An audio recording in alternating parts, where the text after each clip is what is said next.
7h39, les matins de France Culture aujourd'hui, autour des questions concernant la prison. 67 050 personnes sont actuellement incarcérées en France, dont 64 867 hommes et 2183 femmes. Sur les 248 établissements pénitentiaires français, 127 sont en surpopulation et la densité carcérale moyenne est de 116,8% en France contre 102% en Europe.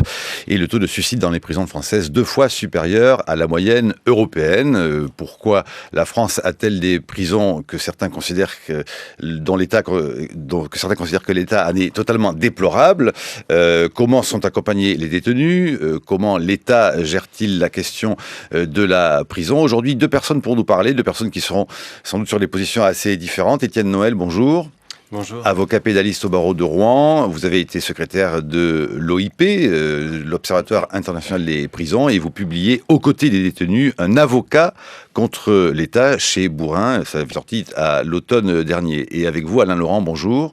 Bonjour. Philosophe, essayiste, directeur de collection des Belles Lettres. Et vous êtes l'auteur de En finir avec l'angélisme pénal, publié donc là aussi ces jours-ci. La question de l'angélisme, la question de est-ce que l'État est-il ou non laxiste sur la question de la punition, la question de l'enfermement, elle se pose très régulièrement et notamment au vu de ce qui se passe dans les prisons, ces questions de suicide, on vient de l'évoquer, ou de ce que parfois l'État est de plus en plus, ou assez souvent maintenant, condamné pour des raisons de préjudice moral. Hier, une dépêche AFP nous informe que l'État donc a été condamné par le tribunal administratif de Paris à verser 1 000 € à un ancien détenu qui avait séjourné à la maison d'arrêt de la Santé au titre du préjudice moral lié aux conditions de sa détention. Le détenu en question avait partagé entre mars et juillet 2011 une cellule de 12 mètres carrés avec au moins 3 autres de ces détenus. Eu égard à l'exiguïté et à la suroccupation de ces cellules, il ne peut être regardé comme ayant bénéficié d'un espace minimal lui permettant de se mouvoir normalement, avait plaidé l'avocat, M. Fabien Arakelian, l'avocat de l'ancien détenu. Vous, pour commencer avec vous, Étienne Noël, c'est un jour ce qui vous a mis totalement en boule, si j'ose dire, qui vous a même ému au fond très profondément, qui au fond a fait de vous ce qu'on appelle un avocat même contre l'État, c'est-à-dire la manière dont la République traite ses détenus, et surtout, dites-vous, la manière dont elle les traite très mal. Oui, alors ça remonte à un fait assez longtemps, parce que ça remonte à l'année 1995 pour être précis, lorsque j'ai rencontré une personne pour laquelle j'avais été commise d'office. À cette époque-là, j'avais 2 ans de barreau, qui avait été victime de viol en cellule à la maison d'arrêt de Rouen. Et pas spécialement à l'époque concerné par la prison. Absolument pas plus sensibilisé que ça à la question. J'étais comme la majorité de mes confrères, c'est-à-dire j'intervenais devant les juridictions pénales sans avoir vraiment aucune idée de ce qui se passait après en prison.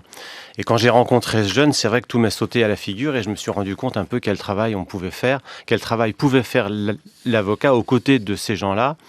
Et puis par la suite, quelques années après, c'est-à-dire vers les années 2004-2005, on a commencé à imaginer, à faire des recours pour faire rentrer des experts dans les prisons, pour faire constater les conditions d'incarcération.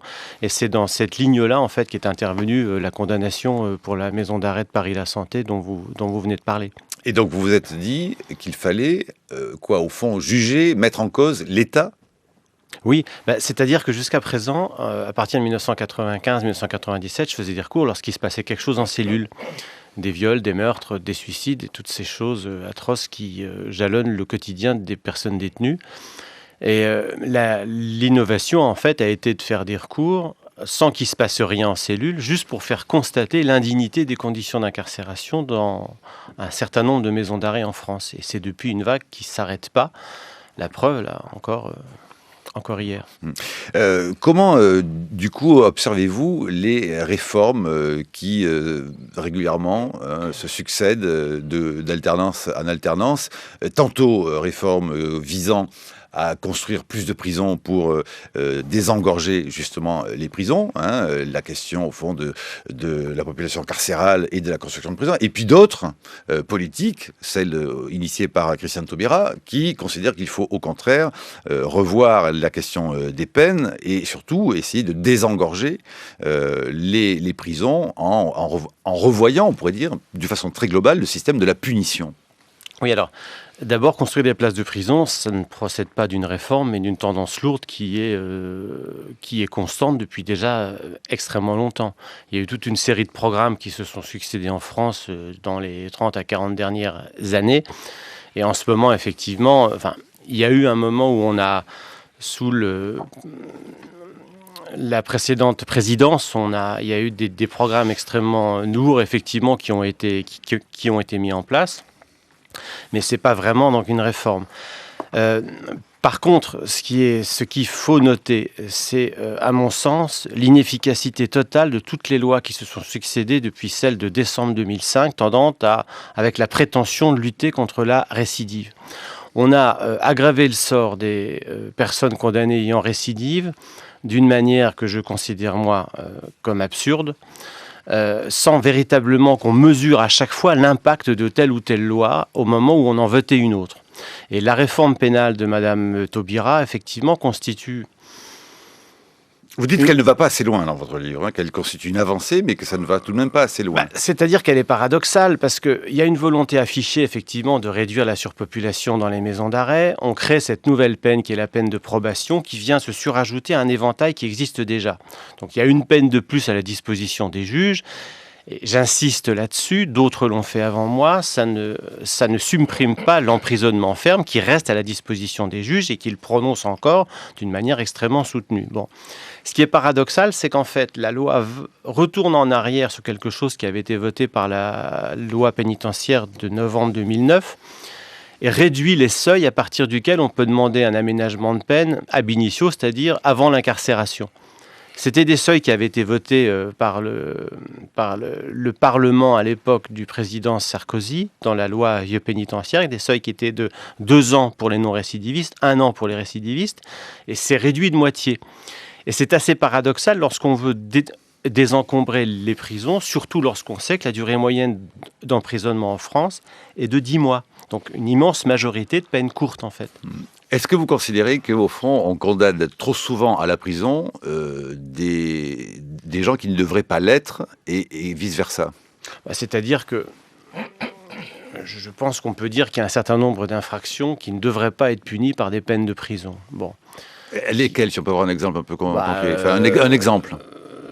Certaines infractions liées à la consommation de stupéfiants. Par exemple, à mon avis, ces gens-là ne devraient pas aller en prison. Et on sait qu'ils risquent, lorsqu'on est poursuivi en récidive pour un morceau de shit, par exemple, on risque une peine planchée. Parce que ces fameuses peines planchées n'ont toujours pas été supprimées. Donc c'est-à-dire que la ministre a recommandé à ce qu'on ne les applique pas. Mais c'est vrai que dans les faits, ça n'a pas été supprimé. Oui, on peut le faire, mais ça n'a toujours pas été supprimé. Il y a une circulaire, comme on sait, une circulaire ça vaut rien sur le plan juridique. Et elle ne lie pas les procureurs ou les juridictions. Quelqu'un qui enfreindrait la loi, par exemple, en publiant des photos, un commerçant sur sa vitrine, de voleurs qui ont été filmés ou dont l'image a été captée par vidéosurveillance et qui est sous le coup de la loi, est-ce qu'il faut le mettre en prison ? Absolument pas. D'ailleurs, je pense qu'il n'irait pas, d'ailleurs. Enfin, aucun juge n'irait le condamner à de la prison ferme pour une telle infraction. Mais de fait, il risque de la prison ferme. Et c'est vrai que ça, c'est quelque chose qui, à terme, on ne sait jamais, risquerait de le mener peut-être un jour à la 20e récidive. Je vais vous donner juste un exemple. Il y a eu une affaire absolument atroce en janvier 2007 à la maison d'arrêt de Rouen, une affaire de cannibalisme. Dans le dossier était interrogé par les policiers une personne qui se trouvait dans la cellule d'à côté et qui était là pour non-paiement de pension alimentaire. C'est-à-dire qu'elle devait être en énième récidive. Elle avait fini par se retrouver en prison. Alors, elle était dans la cellule d'à côté. Je n'y vois absolument aucune relation. Mais ce que je veux dire par là, c'est qu'elle n'avait manifestement pas sa place en prison, cette personne-là. Alors, Alain Laurent, qu'est-ce qui vous fait dire, vous, que nous vivons, au fond, dans une sorte d'angélisme pénal et qu'il faudrait peut-être sortir de ce que vous appelez, vous avez des mots parfois très durs, du laxisme moral et d'un certain relativisme culturel qui nous fait mal appréhender cette question des prisons en France. Je dois d'abord souligner que sur le constat de l'état des prisons actuelles en France, je suis parfaitement d'accord avec mon voisin. Dans la conclusion de mon ouvrage, je plaide pour qu'il y ait enfin, d'une part, alors on revient au cœur du sujet, un nombre suffisant... Nous y arrivons très très vite, oui, bien sûr. Un nombre suffisant de places en prison, donc les augmenter de façon considérable si c'est nécessaire, mais qu'en même temps ce soit des prisons décentes, qui empêche donc tout mauvais traitement infligé aux détenus, le mauvais traitement involontaire, mais qui est tout de même factuel. Et deuxièmement, ce qui fait que les prisons actuelles sont en effet criminogènes dans la mesure où il y a promiscuité, parfois des mauvais traitements infligés par les détenus les uns sur les autres. D'autre part, si je parle d'angélisme pénal, ça vise la conception que l'on a actuellement de plus en plus de ce qu'est un délinquant ou un criminel. Donc il est courant de le décrire comme un malheureux qui aurait presque agi à l'insu de son plein gré, et je plaide pour qu'on réintroduise une solide éthique de la responsabilité individuelle qui consiste à demander, à imposer à ce que quelqu'un assume ce qu'il a fait et qu'il en paye le prix. Mais derrière cela, on en revient à une problématique beaucoup plus morale. Je considère que agir autrement revient à banaliser la violence que l'agresseur inflige aux victimes. C'est-à-dire le viol des droits élémentaires d'un individu de vivre de façon paisible, non violente. Au fond, je demande à ce qu'on respecte de façon beaucoup plus systématique une éthique de la non-violence. Mais celui qui transgresse, en effet, cet impératif du respect du droit des autres à vivre paisiblement, celui-là mérite en effet d'être sévèrement sanctionné. Étienne Noël, est-ce que vous pensez au fond que, et depuis par exemple la lecture de Foucault, il y a peut-être, comme semble le déplorer Alain Laurent, une sorte quand même d'angélisme vis-à-vis de la question de la punition et au fond d'un discours, je vais le faire un peu caricatural, mais du « ah bah la prison c'est mal parce que de toute façon la prison ne règle rien », Étienne Noël. Moi, je ne pense pas qu'on soit dans une politique ou à une époque où on puisse parler d'angélisme pénal. Je viens de vous dire que la durée moyenne d'emprisonnement, elle était de 10 mois. Ça veut dire qu'il n'y a encore pas si longtemps, elle était de 8 mois. Et puis, elle était encore inférieure avant, etc. Elle a presque doublé en l'espace de 10 ou 15 ans. Donc, on n'aime pas me parler d'angélisme. En France, on a introduit en août 2007 les peines planchées. Je veux dire, c'est tout sauf de l'angélisme. Au contraire, c'est de la répression. Et il y a de plus en plus de personnes détenues par rapport... Enfin, je veux dire, le taux de personnes détenues en France ne cesse d'augmenter par rapport à la population globale. Donc, qu'on n'aille pas me parler d'angélisme... de là à imaginer qu'on construise de plus en plus de places de prison uniquement pour qu'elles soient décente et respecter la dignité des personnes qui y sont détenues, à mon avis, c'est une fausse direction. C'est une fausse direction. L'exemple de Fleury-Mérogis, qui avait été construite, hyper moderne, surdimensionnée, c'est-à-dire on se disait elle sera jamais pleine tellement on fait un ensemble pénitentiaire vaste, si vaste. Et maintenant elle est surpeuplée, elle a très vite été surpeuplée, elle s'est dégradée, etc. La nature a horreur du vide et plus il y aura de places de prison et plus elles seront remplies, ce qui est à mon avis va complètement à l'inverse de ce que prévoit même le Code de procédure pénale. Donc moi, je ne pense pas qu'on puisse parler d'angélisme en ce moment. Et pour moi, Foucault n'est pas suivi en ce moment. Il y a toujours cette espèce de volonté absolument inconsciente que même si l'âme souffre par la privation de liberté, on est toujours tenté un tout petit peu de faire souffrir le corps aussi, et c'est exactement ce que dit Michel Foucault, et c'est ce qui se passe en ce moment.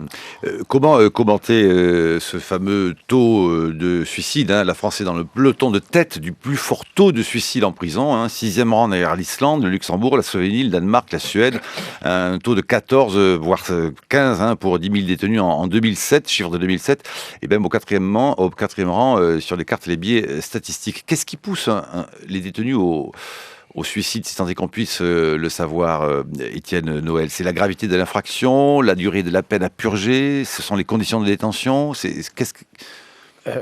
j'ai eu à traiter de très nombreux cas de suicide en prison. J'en ai à peu près en ce moment à mon cabinet des recours contre l'État. Je dois en avoir, je ne sais plus, entre 12 et 15 en ce moment en cours. À chaque fois, on pointe des périodes de l'année, par exemple, le mois d'août. J'ai eu, hélas, beaucoup de cas à traiter de personnes qui s'étaient suicidées au mois d'août. Parce que c'est une période qui est extrêmement sensible. Il y a moins de parloirs, il y a moins de personnes présentes dans les services médico-psychologiques, les UXA au sens large. Et donc, c'est une période idéale. Il fait chaud dans les cellules, etc. Il y a aussi des gestes complètement irrationnels. Je pense qu'une personne, parfois, même quand elle sort 3 semaines après, il y a un moment, elle ne peut plus supporter quoi que ce soit et elle tombe dans un trou. Et c'est à ce moment-là qu'il faut faire véritablement très très attention. Alors, le grand credo de la pénitentiaire, c'est de dire il n'était pas suicidaire, donc on n'avait absolument aucun moyen de prévoir, etc. C'est possible, moyennant quoi il y a toujours des moments que certains experts psychiatres ont diagnostiqué, le retrait du monde, etc. Et donc, effectivement, lorsque vous venez d'être condamné à une peine extrêmement lourde, c'est évident que c'est un moment extrêmement à risque. Moi, je pense à la personne qui a été condamnée hier à une peine de réclusion criminelle à perpétuité avec 30 ans de sûreté. Face à une telle immensité, quel que soit son acte, mais face à une telle immensité de peine, comment réagit-on ? Est-ce qu'on n'a pas envie de s'accrocher, par exemple ? Lorsque vous venez, effectivement, un appel vient d'être rejeté, lorsque vous venez de vous faire plaquer, etc. Il y a autant de... Chaque personne a des motifs lorsqu'elle est en prison pour éventuellement passer à l'acte, voilà. Mais j'ai rarement vu des actes véritablement réfléchis. Pour moi, c'est beaucoup plus des moments de raptus, où on supporte plus rien. Et est-ce que une amélioration de la condition de vie dans les prisons permettrait de diminuer ou de prévenir mieux ce type de risque, justement ? Le centre pénitentiaire de Lyon-Corba, qui a été ouvert il y a quelques années, qui est tout neuf, qui est complètement inhumain, enfin ça on pourra en parler, détient le record de France à peu de choses près. Si vous voulez, le problème, c'est qu'on remplace des mots qui sont liés à la promiscuité, etc. Et quand on parle promiscuité et qu'on parle des conditions d'incarcération qui sont indignes, on vise beaucoup plus les maisons d'arrêt. Bon. Lorsque vous avez un encellulement dans individuel, c'est encore différent. Mais à Lyon-Corba, les gens souffrent tellement de par la conception même de la prison qu'il y a eu des suicides à répétition pendant des mois et des mois. Donc c'est pas vraiment lié à l'état des prisons, à mon sens. 8h16, c'est l'heure de votre chronique, Brice Couturier. Bonjour Marc. Il y a 2 scandales pénitentiaires français. Le premier est assez bien connu, c'est la surpopulation carcérale. Le second l'est moins, même s'il est la conséquence du premier, c'est l'inapplication des peines d'emprisonnement prononcées par les tribunaux. Surpopulation carcérale, au cœur de l'été, il y avait en France 68 569 personnes incarcérées pour 57 235 places, soit une densité carcérale de près de 120%. Cette suroccupation de locaux parfois vétustes et dégradés a été maintes fois dénoncée par les commissions d'enquête diligentées par les 2 assemblées de notre Parlement. Elle a été condamnée à plusieurs reprises par le commissaire aux droits de l'homme du Conseil de l'Europe. Elle rend souvent le respect de la discipline illusoire, alors que l'apprentissage d'un minimum de règles de vie en société devrait être l'une des missions de base de la prison. Elle provoque l'été en particulier, lorsque de nombreux surveillants sont en vacances, des flambées de violence. Un certain nombre de nos prisons sont tenues par des caïds, des chefs de bande, qui terrorisent et rackettent leurs codétenus, menacent les surveillants et bénéficient d'une impunité de fait. Or, une peine de prison consiste en une privation de liberté, ne saurait s'y ajouter le fait de subir des violences. Paradoxalement, cette surpopulation est surtout le fait des maisons d'arrêt, c'est-à-dire des établissements pénitentiaires destinés à des prévenus en détention provisoire, en attente de leur jugement, ainsi qu'à des condamnés en transit vers un établissement pour peine ou qui accomplissent des peines courtes. La vie quotidienne est beaucoup moins pénible dans les maisons centrales, destinées aux délinquants ayant commis des crimes et condamnés de ce fait à de lourdes peines. Comme le dit le sociologue Farhad Khosrow-Kovar sur le site Atlantico, ceux qui finissent par avoir un traitement de faveur sont les criminels les plus endurcis. La plupart des maisons centrales ressemblent à un hôtel 2 étoiles. Les détenus en longue peine ont une vie relativement agréable comparée aux détenus qui subissent de courtes peines dans les maisons centrales. Fin de citation. Alors certains tirent de cet état de fait la conclusion qu'il faut renoncer purement et simplement à l'emprisonnement, puisque les prisons sont trop pleines, bien vidons-les. C'est évidemment un non-sens. Si les prisons françaises sont surpeuplées, ce n'est pas que la justice y soit plus sévère qu'ailleurs en Europe. Le taux d'incarcération en France est légèrement plus faible que la moyenne européenne, alors que le niveau de délinquance est très élevé. Et c'est un message dangereux envoyé aux délinquants. La chance d'être interpellé par la police est faible. Il y a en France actuellement 1000 cambriolages par jour, et le taux d'élucidation de ceux-ci n'est que de 13% pour prendre ce seul exemple. Et tous les cambrioleurs pris ne se retrouvent pas devant les tribunaux, loin de là. Mais si en outre ceux qui finissent néanmoins par être condamnés à une peine de prison ne la purgent pas nécessairement, alors le message est le suivant. Les chances d'être effectivement punis sont si faibles que le cambriolage s'avère rentable. Or, c'est le deuxième scandale de notre système. En janvier 2012, il était révélé que 87 000 peines de prison prononcées par des tribunaux au cours des années précédentes n'avaient tout simplement pas été exécutées, faute de place.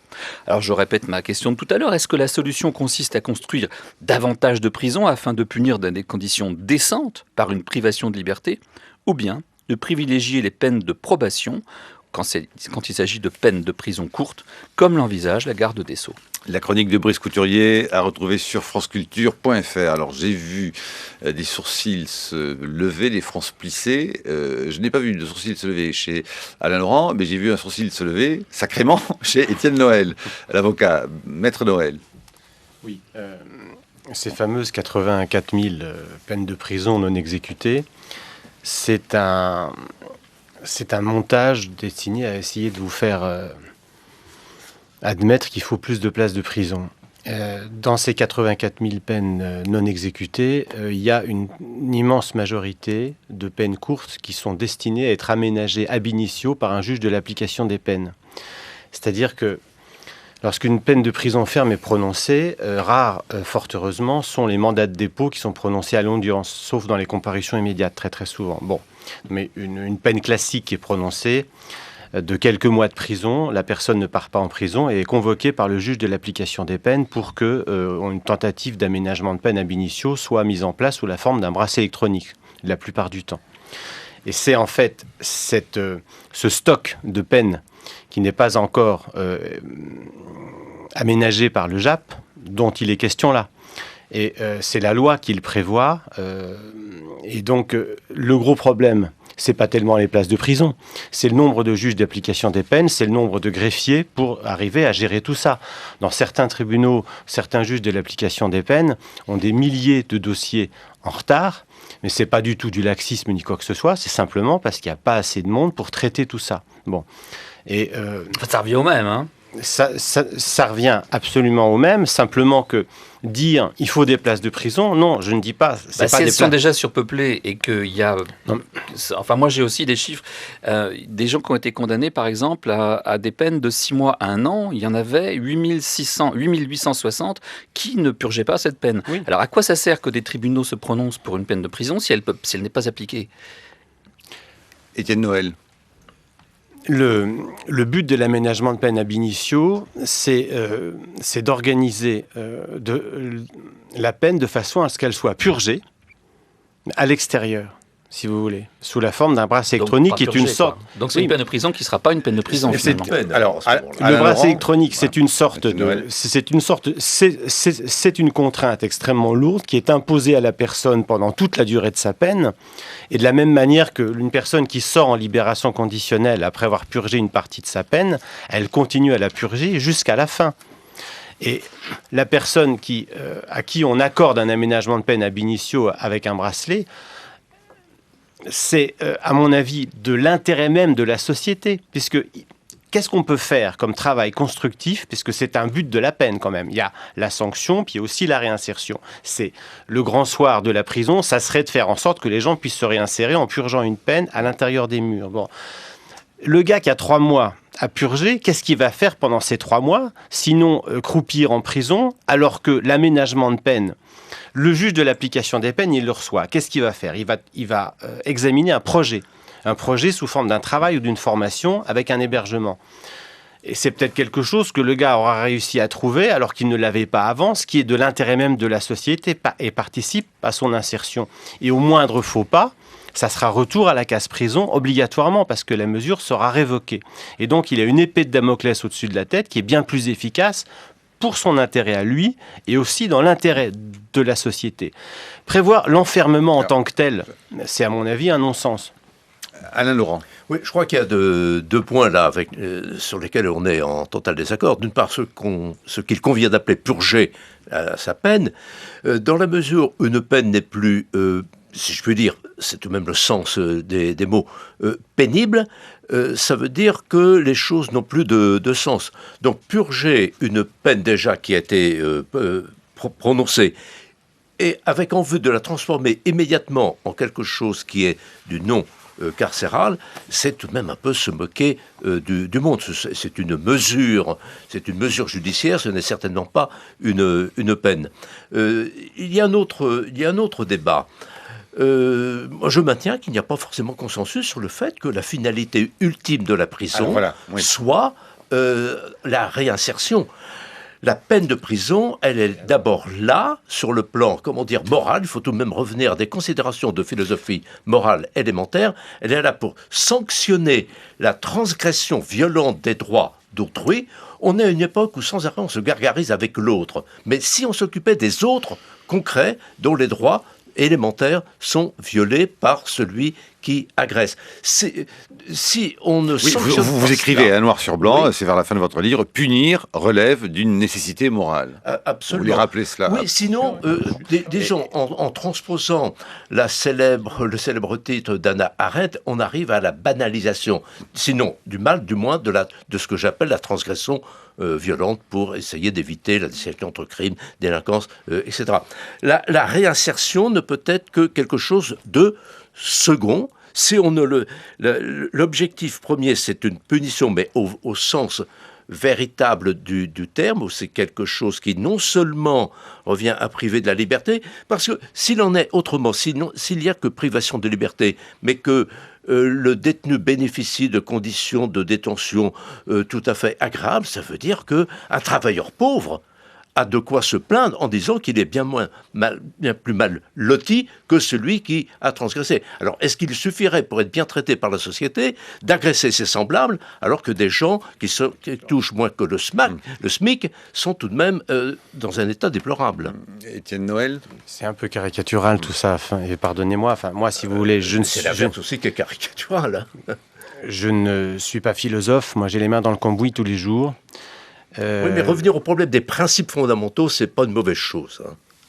Si vous voulez, moyennant quoi, si vous voulez... Vous ne réfutez pas, Étienne Noël, cette question de punir relève d'une nécessité morale. Ah mais je pense que c'est indispensable, simplement il y a punition et punition. Je pense que je pense que tout le monde a perdu de vue ici, ou peut-être ne mesure pas, la contrainte que peut représenter un bracelet électronique, la contrainte que peut représenter une semi-liberté, la contrainte que peut représenter de faire un placement extérieur dans un centre d'hébergement et de réinsertion sociale avec des travailleurs sociaux sur le dos, de manière tout à fait positive, avec un règlement à respecter, etc. Ce sont des mesures qui sont extrêmement contraignantes en soi et qui participent de la façon dont certaines peines sont purgées à l'extérieur. Et ça me paraît extrêmement important. Et dire... La personne qui est détenue vit dans des conditions tout à fait acceptables, qui sont peut-être meilleures qu'une personne pauvre à l'extérieur. Je veux bien, mais la personne qui est détenue en maison centrale, en régime de porte fermée, elle ressent plus que tout autre la privation de liberté. Et ça, c'est quelque chose de fondamental pour un être humain, d'être privé de liberté ou non. Et de ne pas être privé de liberté, je suis absolument désolé, mais en soi, c'est une richesse. Bon. Et je pense que c'est un principe sur lequel moi, je suis assez prêt à me baser pour dire que la prison, en ce moment, que les conditions de détention soient acceptables ou pas, c'est une contrainte majeure. Oui, mais dans la vie, tout n'est que contrainte, quand on regarde bien. devoir se lever tôt le matin, c'est également une contrainte. Donc je ne vois pas en quoi le fait de porter un bracelet électronique est quelque chose de beaucoup plus insupportable qu'un certain nombre de disciplines courantes de la vie. Puisqu'on a transformé la notion de probation en contrainte pénale dans le projet de loi pénitentiaire qui s'est discuté au printemps, cette contrainte pénale est tout de même quelque chose de tout à fait léger par rapport à ce qui devrait être logiquement la sanction d'une transgression violente, c'est-à-dire l'enfermement. Le fait, en effet, de devoir retourner le soir quelque part, mais bien des gens vivent ça. Donc, je crois qu'on revient à cette banalisation, à cette sorte d'égalité de traitement en celui qui a commis le pire. Moi, je ne suis pas philosophe, Alain Laurent, mais est-ce que vous n'allez pas un peu vite sur quand même des différences de contexte c'est pas tout à fait pareil, effectivement, que moi, il me semble-t-il. Là, oui, mais il y a quelqu'un qui l'a bien cherché. Alors, c'est là-dessus. Bon. Alors, est-ce que la chose jugée... Est-ce qu'assumer la responsabilité de ces actes, c'est quelque chose qui viole les droits élémentaires de l'être humain? Brice. Moi, je voudrais introduire un point de vue utilitariste et non pas moral dans ce débat. La criminalité coûte cher. Très cher. Il y a un économiste qui s'appelle Jacques Bichot qui a essayé de l'évaluer. Il est arrivé au chiffre de 150 milliards par an. L'intérêt de la société, c'est évidemment que ce coût baisse, qu'il diminue. Est-ce quel est le meilleur moyen de faire baisser ce coût? Est-ce que c'est l'emprisonnement, c'est-à-dire mettre hors d'état de nuire les gens les plus dangereux, ou est-ce que c'est de les réhabiliter de manière à ce que quand ils vont ressortir dans le circuit social, ils deviennent productifs et non pas parasites? Alors, Étienne Noël. La dernière option que vous avez soulevée m'apparaît de loin la meilleure. D'abord, l'emprisonnement en soi, ça coûte cher. Un bracelet électronique, ça coûte beaucoup moins cher. Une journée de bracelet, ça coûte beaucoup moins cher qu'une journée de prison. Ça, il faut le savoir.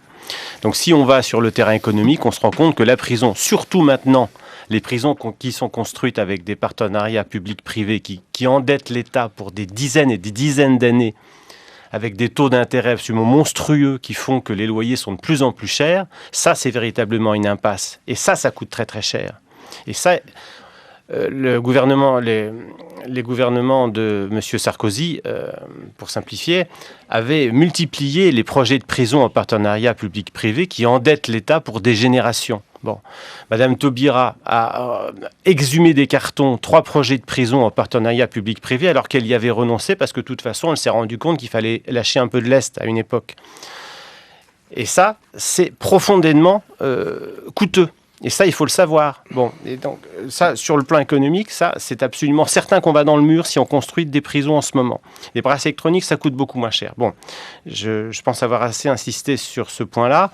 Maintenant, depuis que je fais de l'application des peines, c'est-à-dire depuis janvier 2001, l'entrée en vigueur de la loi, j'ai réussi à obtenir la libération conditionnelle ou des aménagements de peine pour un peu moins de 300 personnes maintenant, depuis ce temps-là. Bon, j'ai eu 0 récidive. 0. Et dans la masse, il y avait un très grand nombre de condamnés à des très longues peines, des condamnés à perpétuité, par exemple. Véritablement un grand nombre. À Poissy, à Moulins-Isère, un petit peu partout. Bon. 0 récidive, c'est-à-dire aucun de mes clients n'a recommis le même délit ou le même crime pour lequel il était rentré en prison. Peut-être commis d'autres? Non. Non plus. Aucune révocation, sauf 1 ou 2 pour des manquements à des obligations, et ça ne concernait pas des peines longues. Donc l'intérêt de la société, il est là. Et j'ai mes propres statistiques, qui à mon avis sont assez représentatives quand même. On est quand même sur un chiffre qui est quand même relativement élevé. Et on a créé des projets de sortie, parfois du cousu humain, qui ont pris des années parfois pour des condamnés à perpétuité. On en parle dans le livre. C'est ça leur intérêt d'abord, parce que c'est des gens qui parfois se sont construits au travers de leur projet de sortie. Et voilà une manière de réduire le coût de la prison et de la criminalité en France, c'est à développer l'application des peines. C'est le seul credo, c'est le credo du contrôleur général des lieux de privation de liberté. Je pense que ça aurait été celui du juge de l'application des peines. Voilà. Mais Alors, le juge le point de vue d'application, utilitariste, il est là. le juge d'application des peines, justement, je propose qu'on écoute le point de vue et le regard de Ludovic Fossé, juge d'application des peines, qui a accordé un entretien par téléphone à Claire Duisabo. Il connaît bien les conditions, évidemment, de détention des prisonniers pour avoir exercé pendant 8 ans au centre pénitentiaire de Fresnes. Et je rappelle que les JAP, juges d'application des peines, sont les seuls magistrats pénalistes qui tiennent leur audience en détention et non pas nécessairement au palais de justice. Première question sur toujours évidemment ce problème de surpopulation. Ludovic Fossé.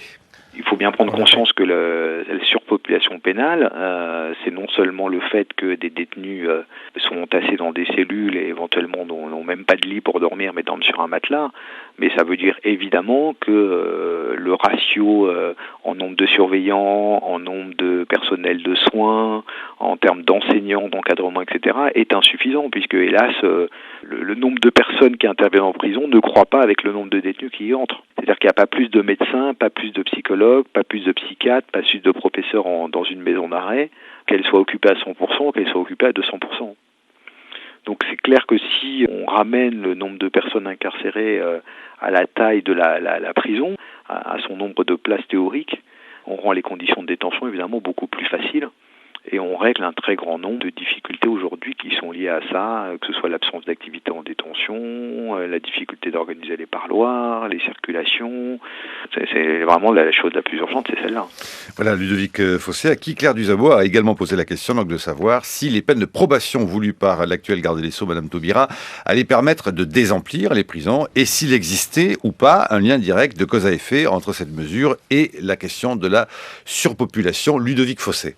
C'est pas parce qu'on va introduire dans notre droit une peine de probation, donc moi je pense qu'elle peut effectivement offrir une réponse nouvelle en termes de prévention de la récidive et indirectement évidemment s'il y a moins de récidive, il y aura moins d'incarcération. Mais là, on peut pas vraiment lier les deux. La surpopulation pénale, le vrai moyen de limiter ça, il est plutôt sur le champ pénal. C'est-à-dire qu'est-ce qu'on sanctionne à travers le pénal, quel est le champ des infractions et comment on y répond. Le problème aujourd'hui, c'est que les tribunaux correctionnels passent la moitié de leur temps à juger des affaires de circulation routière. Et je suis pas sûr que ça devrait être leur priorité. Et donc après, évidemment, tout est jugé très vite, avec peu d'éléments de personnalité, des débats nécessairement raccourcis, etc. Et que tout ça vient aussi alimenter la machine pénitentiaire. Alors, réaction Alain Laurent. Sur le point qui vient d'être évoqué, je suis absolument d'accord. Moi, je plaide pour qu'il y ait dépénalisation d'un certain nombre de micro-transgressions, ce qu'on peut appeler des crimes sans victime. Tout à l'heure, on parlait par exemple de la consommation de stupéfiants, mais quelqu'un qui consomme disons de façon non excessive et qui ne met pas en danger la vie des autres, des stupéfiants, eh bien ça rentre dans le cadre des crimes sans victime. Donc en effet, que ce soit pour un certain nombre de délits routiers, de délits liés à la consommation de stupéfiants, là en effet on pourrait désemplir, mais de façon tout à fait légitime, les prisons. Encore une fois, je conteste totalement que l'objectif de désemplir, de désencombrer de façon absolue les prisons soit recevable. Ce n'est pas le problème. De même, je conteste le fait que vous dites que la prison n'est pas nécessairement criminogène dans votre livre. Vous relativisez beaucoup cette notion-là. Oui, il faut distinguer la prison en soi, qui n'est pas fatalement criminogène, ce que, au contraire... Bon, on a le sentiment tout à fait inverse quand on lit Étienne Noël, évidemment. Hein.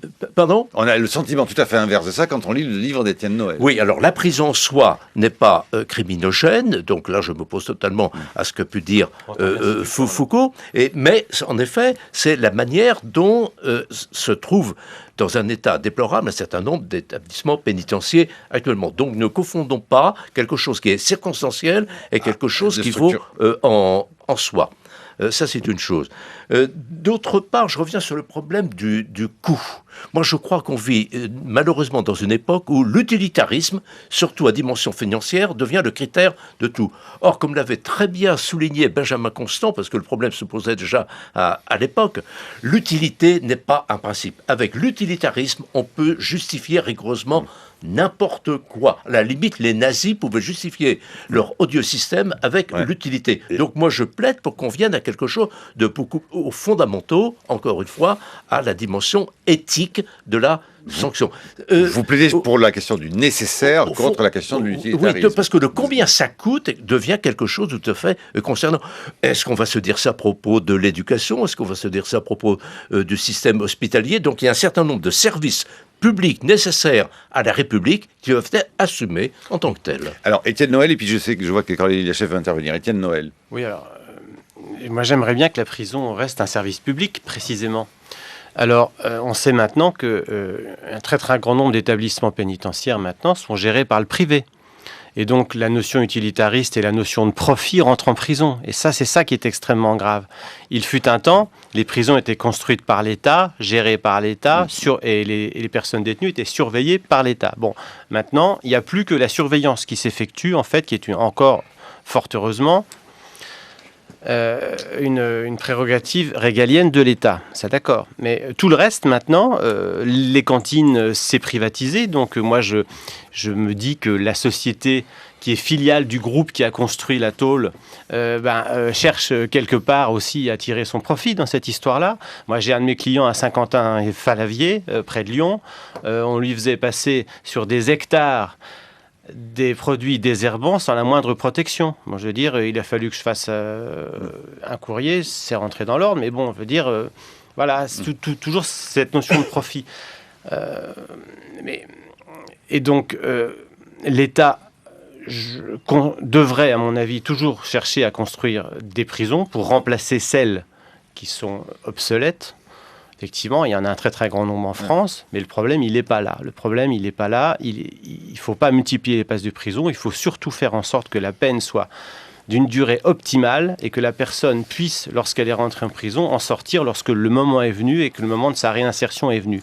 Et le moment de sa réinsertion ne coïncide pas forcément, loin de là, avec la fin de la peine. Ouais. Est-ce que juste, je vous passe la parole, Caroline, mais est-ce que vous avez une idée de pourquoi, en revanche, par exemple, la Suède ferme les prisons, hein? La Suède, comme d'autres pays, a vu dernièrement sa population carcérale diminuer. En conséquence, plusieurs fermetures de prisons ont d'ores et déjà été annoncées. C'était dans le Figaro du 29 novembre dernier. Parce que la délinquance baisse, tout simplement. Je veux dire, c'est comme aux États-Unis, plus la délinquance augmente et plus les prisons se remplissent. Moi, pourquoi la délinquance baisse? Je comprends pas du tout.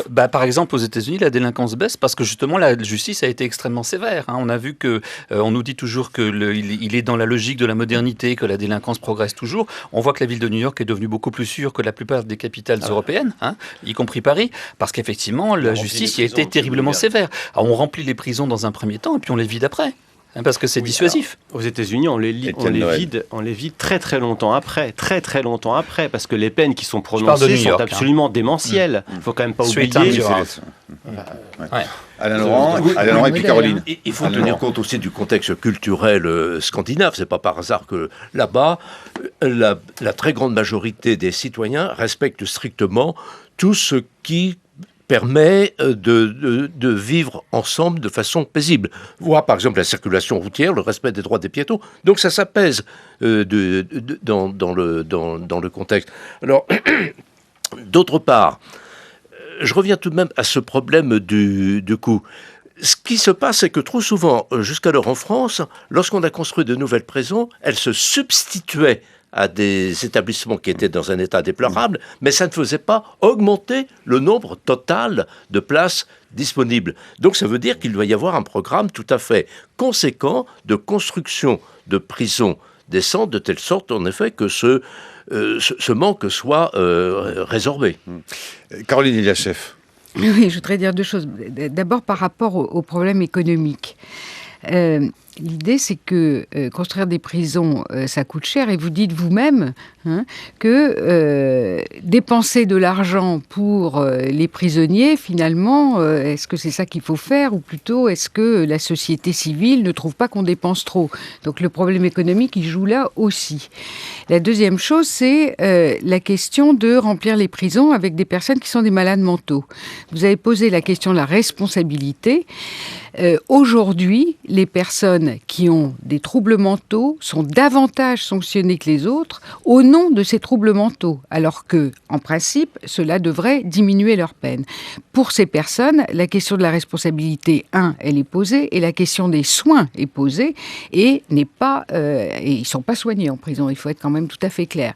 Donc déjà, enfin voilà, il y a un problème entre psychiatrie et justice et incarcération des personnes présentant des troubles mentaux, qui en France est un réel problème. Oui, alors Alain Laurent. je veux bien. Sur le plan des principes, on est d'accord. Dans le domaine, de la réalité pratique, je crains que souvent l'argument du trouble mental soit invoqué de façon excessive. Et par conséquent, quand c'est un trouble mental léger, je ne vois pas en quoi ça permettrait de diminuer la responsabilité des individus. Ça augmente la peine.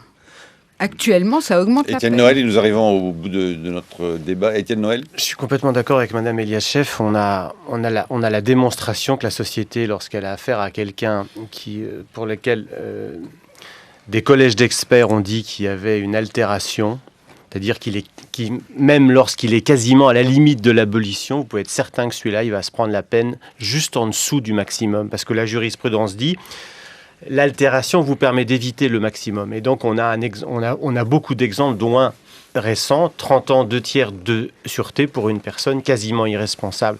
Et ce n'est pas invoqué à tort et à travers, c'est simplement justement des collèges d'experts et de contre-experts qui sont nommés et qui établissent un diagnostic sur le niveau de responsabilité.